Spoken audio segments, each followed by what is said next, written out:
So we're planting all this right now at a 1/2 inch deep. Ton of moisture in the ground. We don't need to go very deep. We always struggle as we're getting later in the year of running out of moisture. So now that we have it right now, we're gonna just get it in the ground right underneath the top layer, just so that it can get up out of the ground faster and it's got more chance to survive. You guys have heard me preach about once we can get it up out of the ground, we can make it live, you know, with very minimal rain. So a good test this summer. We haven't had beans here for a couple years because we've failed. They just keep getting drowned out, and after a few times of planting them, I just finally got fed up with buying beans and just put greens in here. But we've got a good month here to play with to make sure that we can get a plot of beans growing in here, because it is so crucial having it in the late season. And I'm a big late season hunter, so I want as many beans or corn plots as I could possibly get. So this week, 1st of June, finally dry enough to get some stuff going.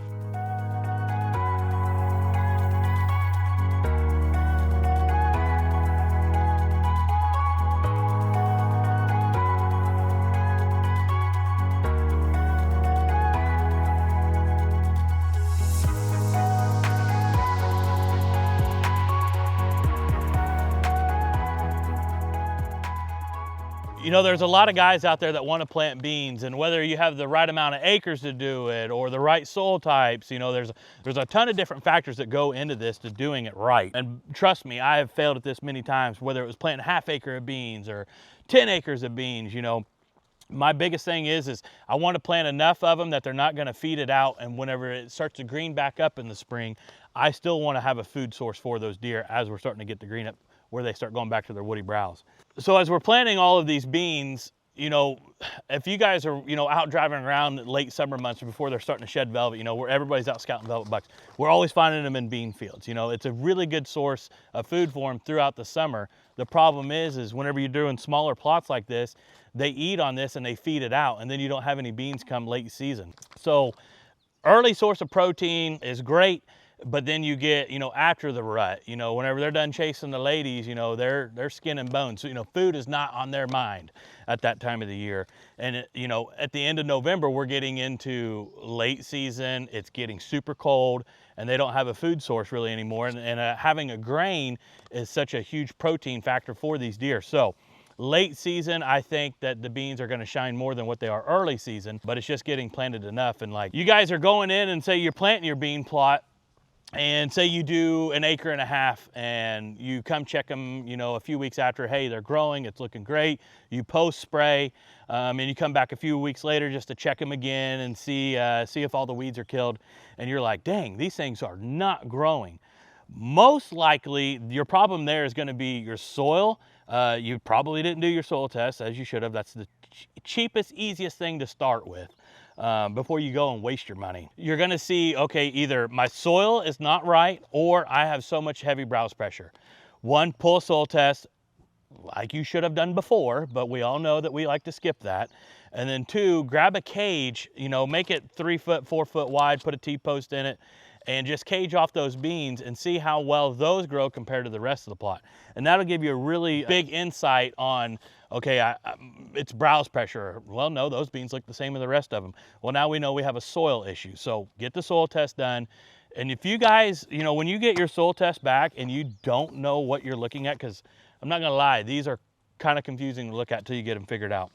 You guys can send us a DM or email us your soil test, and we'll write a soil rec for you and tell you exactly how many pounds per acre of each fertilizer that you need, and then help you with a fertilizer plan post. So like, whenever you're spraying for weeds, you can be fertilizing at that time too. You know, we'll be foliar applicating this stuff. I know nobody, you know, very, very few people have a drone to spray with, and you know, we do. So we'll come back in here at different stages with that. Instead of driving over it, we'll spray micronutrients and some other fertilizers, which is going to be available to you guys here shortly. But just going through that stage of everything is crucial. You know, your first 3 steps, like we've been talking about, your soil test, soil prep, and how many pounds or how many seeds you should be planting per acre. And like I said, you guys, we really appreciate you guys following along. We're having a blast doing this stuff.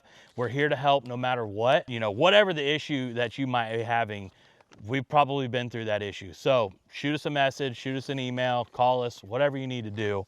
and we'll try to help you out the best way possible. If you've got a problem that we have not had, I'll be the first to tell you that I can't help you, but I can call somebody that will be able to. All right, guys, we're back out on the lease, checking these beans and the screen. See right here, this little stretch did not grow very well. I'm not sure what's going on, which this side of the plot always lays a lot wetter than the rest of it, but I really have no answers. I'm not that worried about it. I can always come in through the middle of the CRP field to get into this spot, but this is gonna just show you what the screen's doing. This is real world hidden access. We've been using it the last couple years and it is awesome. Got a few weeds here on the edge of it, but other than that, clean as a whistle. I honestly figured it was probably time to come back here and spray one more time before they canopied, but they did pretty good. There's a couple spots over in there that got some weeds popping up in it, but I got a spot back in here I need to spray, and what I'll do is I'll just put a backpack sprayer on, come out here and nuke those so I don't have to drive across these beans. But you can see a redneck in there. So for the miscanthus video that we posted early this spring, when we were, you know, our first spot that we planted the outer edge of this, and as that stuff takes 2 to 3 years to grow, we always put a screen in, an annual screen like this, so that way we've got a screen. But this place is looking Gucci. I am digging it. I don't know if you guys can tell. See how the row of the beans go like this and then back this way? Remember that video of me making fun of Bo because he can't drive a tractor straight? Yeah, well, now you can really see it. But they're looking great. I actually made this food plot just a scotch bigger last year, like probably like another 20 foot wider around the parameter of it, because they've been feeding this out so hard. But I'd say a lot of this is right on the edge where it was CRP. I'm guessing some of it just come back. The chemical didn't hold right there, which is not the end of the world. Like I said, we'll just come back in here with a backpack sprayer, or maybe even just one width of the side-by-side one pass. You know, that'll clean it all up. But super jacked up. 3 years I've been trying to plant beans in this, and they keep getting freaking drowned out, and this is going to be the first year in a couple of years. And I don't know if you guys heard me talk about the split G2 buck, but he is here on this place, and he doesn't summer here. Well, he really doesn't even live here.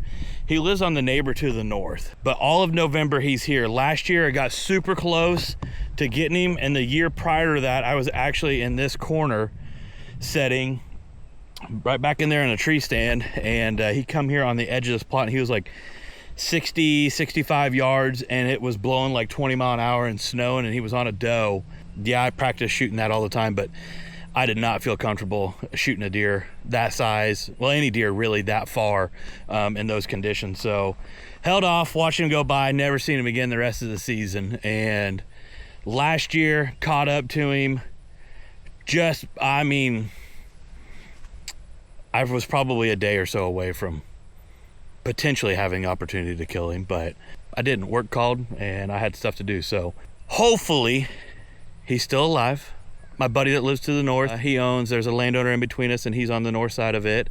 He hasn't seen him yet. He was over at the house today and we were talking about him, and he's like, I don't usually see him till like middle of August, and all around his house has got beans this year, so he should be pretty easy to pick off. Should be an absolute giant. This might be my only potential 200-inch deer that I know of across any of my farms, considering what he's done the last 2 years. He's made his big jump. Last year we kind of thought that he was mid 190s. Fingers crossed he just puts on a couple more inches, or, you know, I want to say he's going to be a 7-year-old this year, so maybe he'll throw something a little crazy. He did a little bit last year, but who knows? It's hard to say. Let's pray to God that he's still even alive. But time will tell. It probably won't be till freaking November or the last week of October. It's usually that time frame that he shows up, and it's like clockwork, you know, every year. But yeah, so that's what we've been doing on this farm. We're actually gonna get a pond, or I probably won't dig a hole in here with the skid steer. I'll probably just put a watering trough in this. And my property line is right here. This timber line is the property line. So I'm gonna call the neighbor. He lives up the road. I'm gonna see if he'll let me set a stand just right in here and just carve out a couple holes. Whenever we have the screen up, we leave a hole right here open for him to come in and out of, along with over there by the truck. And it's, I don't know, it was like clockwork last year. Like every deer come through right there. And I think we'll be able to, I don't think that he's probably gonna have an issue with the setting right there. So we'll get in there, and I'm gonna set some cameras back in here this week and see what we can find. But it's getting closer to time. We're nearing the beginning of August. We're getting ready to go to North Dakota, go up there with our boy Luke, see if we can get us a velvet buck. Then after that, it's time to set in a tree stand in Illinois. Probably sweat our butts off, but we've got a couple good deer so far this year that we have found, and who knows? We're gonna sit in a tree stand and have some fun after sweating our butts off all summer, prepping all this stuff for these deer. And we got plenty of food this year. It's been a good growing year. Now we just got to keep fertilizing and keep everything alive and healthy.